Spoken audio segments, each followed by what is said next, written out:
नमस्कार विद्यार्थी मित्रांनो, मी मारुती शहाणे आजच्या व्हिडिओमध्ये आपणा सर्वांचं स्वागत करतो. सेतू अभ्यासक्रमामधील इयत्ता 10वीची विज्ञान आणि तंत्रज्ञान भाग 2 ची चाचणी क्रमांक 2 या विषयाची माहिती आपण आज बघणार आहोत.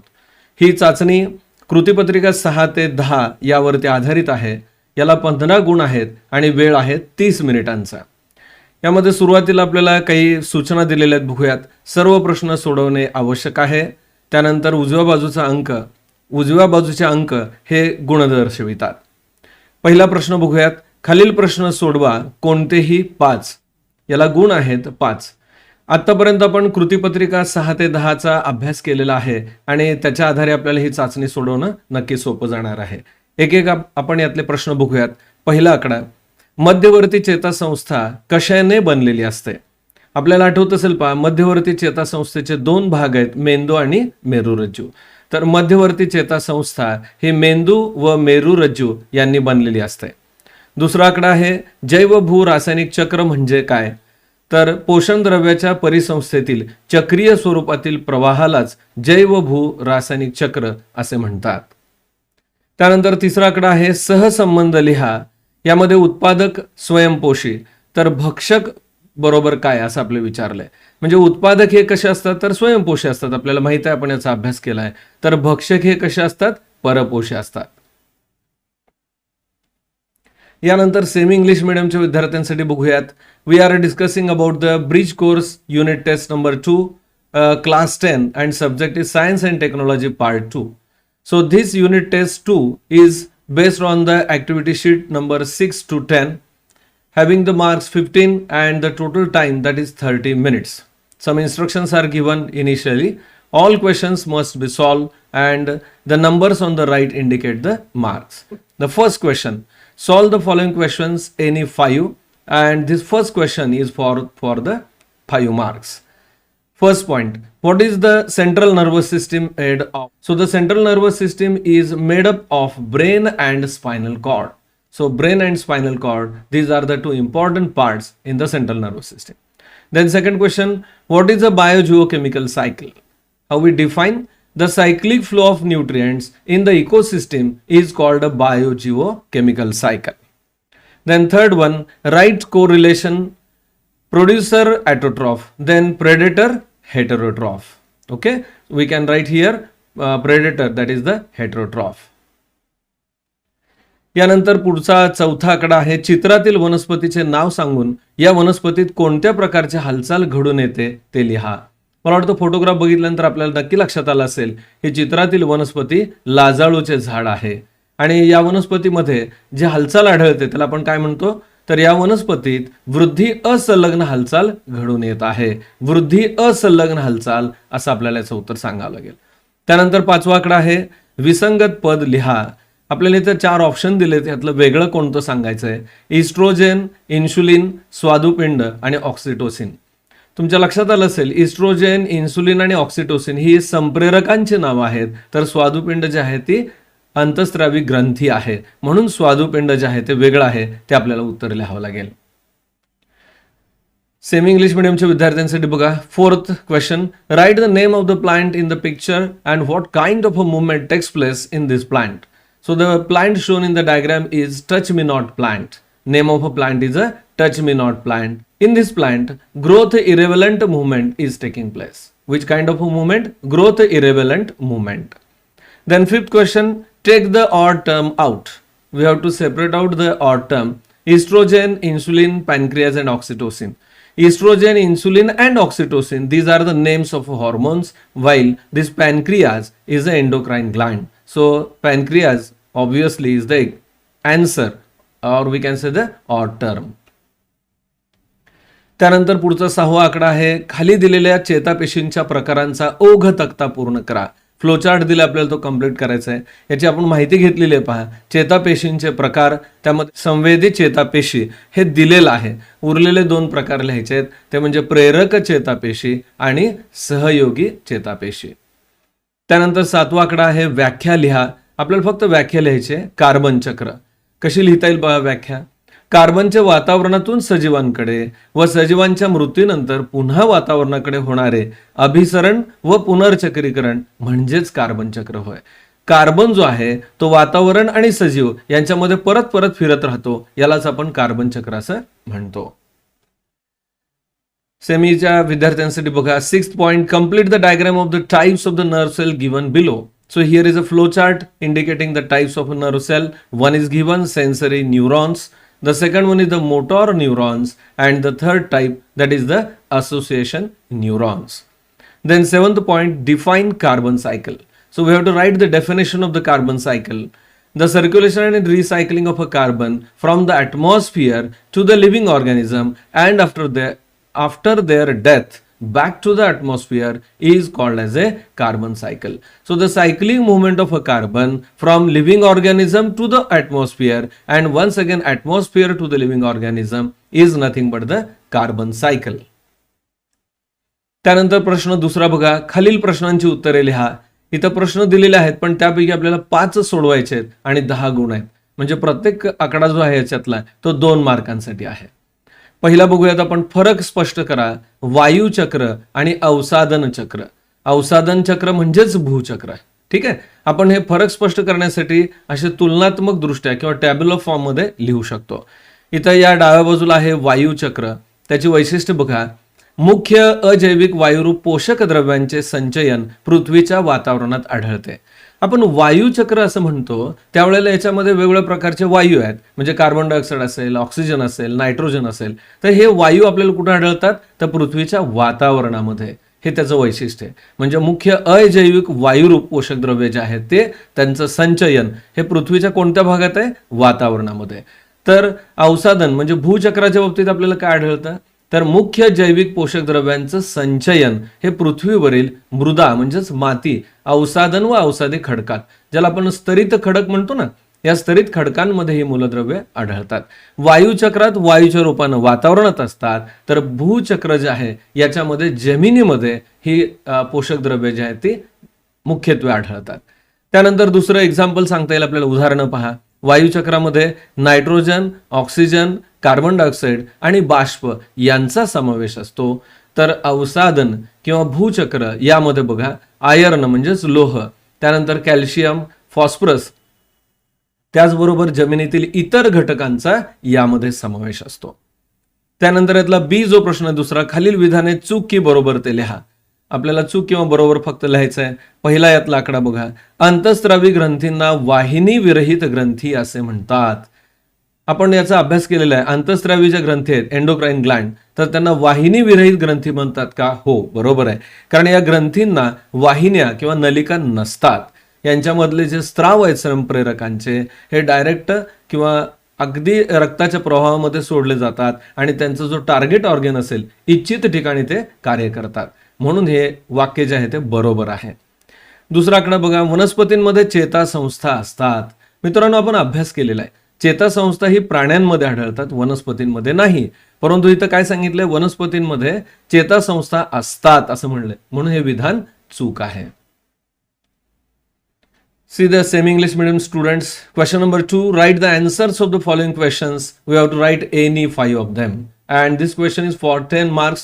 So each of the question is for 2 marks. First one, differentiate between gaseous cycle and the sedimentary cycle. So we can differentiate in between them in the 2 columns. Here is a gaseous cycle and here on the other side sedimentary cycle. In gaseous cycle, an accumulation of the main abiotic gaseous nutrient materials is found in the Earth's atmosphere. So regarding gaseous cycle, we have to mention or remember the atmosphere is the base where the gaseous materials or the gaseous nutrients are present. In sedimentary cycle, an accumulation of the main abiotic nutrient material is found in the soil or in sediment and sedimentary rocks, etc. of the earth. So sedimentary material, or we can say the sedimentary, in the sedimentary cycle, the main abiotic nutrients are found in a soil. Then in gaseous cycle examples, it includes nitrogen, then oxygen, carbon dioxide and water vapor. These are the nutrient constituents. While in sedimentary cycle, it includes soil components like the iron, then calcium, phosphorus, etc. Then second question, in the question number second point, write whether the following statements are correct or incorrect. So we have to write here either true or false. Then here A, or the first question, endocrine glands are also called as a ductless glands. Yes, we know it that endocrine glands are also called as a ductless glands because these glands are not having the ducts, but they are secreting the hormones which are produced in themselves directly into the bloodstream. And this sentence is correct. So we can either write correct or the true. Then second one, plants have the nervous system. So this is the incorrect sentence or the false. Plants are not having the nervous system. त्यानंतर C, पुढचा प्रश्न बघा. दिलेली आकृती पाहून प्रश्नांची उत्तरे लिहा. खरं तर मित्रांनो ह्याचं उत्तर लिहिणं अतिशय सोपं आहे, कारण उत्तराचे शब्द आपल्याला आकृतीत तिथे दिसत आहेत. हा वरचा भाग आहे मेंदू आणि खालच्या बाजूला आहे तो मेरुरज्जू. म्हणजे ही आकृती कशाची आहे, यातला पहिला प्रश्न बघा. ही आकृती कशाची आहे, तर कशाची आहे, ही आकृती मध्यवर्ती चेता संस्थेतील अवयव म्हणजेच मेंदू आणि मेरुरज्जूचे आहे. ठीक आहे, पूर्ण वाक्यात उत्तर लिहिलं तर चांगलं आहे, नसेल तर किमान मेंदू व मेरुरज्जूची आहे असं आपल्याला लिहिणं अपेक्षित आहे. त्यानंतर दुसरा प्रश्न बघा. यातील मेरुरज्जूचे स्थान कोठे आहे. मेरुरज्जू हा इथे दाखवलं पहा, ज्याला आपण स्पायनल कॉर्ड म्हणतो. तर मेरुरज्जूचे स्थान हे कशेरू स्तंभामध्ये आहे. कशेरू स्तंभ यालाच दुसरं नाव आहे पाठीचा कणा. आपल्या पाठीच्या कण्यामध्ये हा मेरुरज्जू असतो. सेमीसाठी बघा. Look at the diagram given below and answer the following question. So here is a diagram and the questions are asked. The first question, name the given diagram. म्हणजे या डायग्रामला नाव द्या. काय नाव देता येईल. The given diagram is of a brain and spinal cord. Okay. The second, where is the spinal cord located. The spinal cord is present inside the vertebral column. So this spinal cord, which is shown by the red color, and it is present inside the vertebral column, or in another words, in a common language we can say that is the backbone. So spinal cord is present in a backbone. त्यानंतर D, पुढचा प्रश्न, खालील तक्ता पूर्ण करा. आपल्याला इथे ग्रंथी आणि त्यांच्या मार्फत स्त्रवली जाणारे संप्रेरक हा तक्ता पूर्ण करायचा आहे. यामध्ये ग्रंथी पहिली जी आहे ती अंडाशय. कोणती संप्रेरक स्त्रवली जातात बघा. इस्ट्रोजन आणि प्रोजेस्टिरॉन. अंडाशयामार्फत इस्ट्रोजन आणि प्रोजेस्टिरॉन हॉर्मोन स्त्रवली जातात किंवा संप्रेरक स्त्रवली जातात. तर परावटू ग्रंथी जी आहे याच्या मार्फत पॅराथॉर्मोन हे संप्रेरक स्त्रवलं जातं. त्यानंतर ई, पुढचा प्रश्न आहे, शास्त्रीय कारण लिहा. परिसंस्थेतील ऊर्जेचा प्रवाह हा एकेरी असतो. परिसंस्थेमधील ऊर्जेचा प्रवाह एकेरी असतो असं आपण का म्हणतो. तर आपल्याला माहित आहे मित्रांनो की सूर्य हा ऊर्जेचा स्रोत आहे. तो सूर्यप्रकाश वापरून हिरव्या वनस्पती अर्थात उत्पादक हे अन्न तयार करतात. ते एका पोषण पातळीतून दुसऱ्यातून तिसऱ्यात जातं, परंतु ही जी ऊर्जा आहे ही परत सूर्याकडे जात नाही, म्हणून त्याला आपण ऊर्जेचा प्रवाह एकेरी आहे असं म्हणतो. कसं लिहिता येईल बघा. सूर्य हा परिसंस्थेतील ऊर्जा पुरवतो. परिसंस्थेत उत्पादक वनस्पती एकूण सौर ऊर्जेपैकी काही ऊर्जा ही अन्नाच्या रूपात रूपांतरित करतात. त्यानंतर हीच ऊर्जा एका पोषण पातळीतून दुसऱ्या पोषण पातळीकडे संक्रमित केली जाते आणि या हस्तांतरणात काही ऊर्जा ही उष्णतेच्या स्वरूपात बाहेरही टाकली जाते. मात्र हे सगळ्यात महत्वाचं आहे, मात्र यातील कुठलीही ऊर्जा परत सूर्याकडे जात नाही, म्हणून ऊर्जेचा प्रवाह हा एकेरी वाहतूक मानले जाते. Fourth point, complete the table given below. Here are the names of a gland and we have to the names of hormones which are secreted by them. Parathyroid gland secretes a parathormone, this hormone, and ovary, it secretes estrogen and progesterone hormone. Ovary secretes estrogen and progesterone.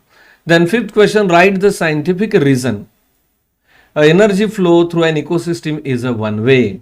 Why it is called that? Why it is called that energy flow through an ecosystem is a one way?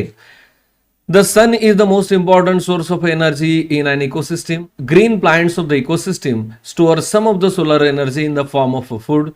Before reaching the decomposers, this energy is passed on from one trophic level to the next. Decomposers dissipate some amount of energy in the form of heat. However, no part of energy is ever returned to the sun. So this part is very important. The energy is continuously flowing to the next level, but at any cost, any part of energy is not returning to the sun, and hence such passage of energy is referred to as a one-way transport. त्यानंतर F पुढचा प्रश्न बघूयात. तुम्ही अनुभवलेल्या 2 प्रतिक्षिप्त क्रियांची उदाहरणे लिहा. मित्रांनो, यापूर्वी आपण ऍक्टिव्हिटीचा अभ्यास केलेला आहे, त्याच्या संदर्भात माहिती घेतलेली आहे. तर आपल्या दैनंदिन जीवनामध्ये आपण कोणत्या प्रतिक्षिप्त क्रिया पाहतो त्याची उदाहरणं इथे लिहायचे. पहा काय काय सांगता येईल. पहिलं सांगता येईल, डोळ्यावर तेजस्वी किंवा प्रखर प्रकाश पडताच आपले डोळे बंद होतात. अचानक जरी तीव्र प्रकाश आला तर डोळे आपोआप बंद होतात. ही प्रतिक्षिप्त क्रियेचं उदाहरण आहे. दुसरं, एखाद्या गरम अथवा टोकदार वस्तूला स्पर्श होताच हात किंवा पाय अचानक मागे घेतले जातात. चुकून जरी गरम किंवा टोकदार वस्तूला स्पर्श झाला तर हात किंवा पाय पटकन मागे घेतले जातात. आणि तिसरं सांगता येईल, श्वसन मार्गामध्ये जर अडथळा आला तर त्यामुळे आपल्याला शिंका येतात. त्यानंतर जी पुढचा प्रश्न आहे, खालील आकृतीतील रिकाम्या जागा भरा. इथं ऊर्जेचा पिरामिड आपल्याला दिलेला आहे आणि याच्यामध्ये आपल्याला ज्या वेगवेगळ्या नावं आहेत, लेबल आठवत असतील. पहा, इथं पोषण पातळ्या आहेत. सुरुवातीला परिसंस्थेतील सर्व उत्पादक म्हणजे वनस्पती, यालाच आपण उत्पादक असं म्हणतो. इथला शब्द आपल्याला इथे लिहायचा आहे. त्यानंतर शाकाहारी म्हणजे प्रथम पोषण पातळी, मांसाहारी म्हणजेच द्वितीय पोषण पातळी. तर हे 2 उत्तराचे शब्द आपल्याला इथे लिहिणं अपेक्षित आहे. सेमी इंग्लिश मीडियमचे विद्यार्थी, write examples of 2 reflex actions you have experienced. So the first we can write here, when intense light falls on eyes, they are get closed. So suddenly when intense light falls on our eyes, naturally or obviously we can say they are get closed. The second one, when we touch to the hot or the sharp object, the hand or the leg suddenly taken away. Then third one, the obstacle in the respiratory tract causes the sneezing. So this is the protective mechanism and it works on the basis of a reflex actions. Then 7th question, fill in the blanks in the figure given below. Here is a trophic levels, or we can say the energy pyramid is shown. At the base of a pyramid, all the producers in the ecosystem, that is plants, those are called as a producers because they are synthesizing the food material.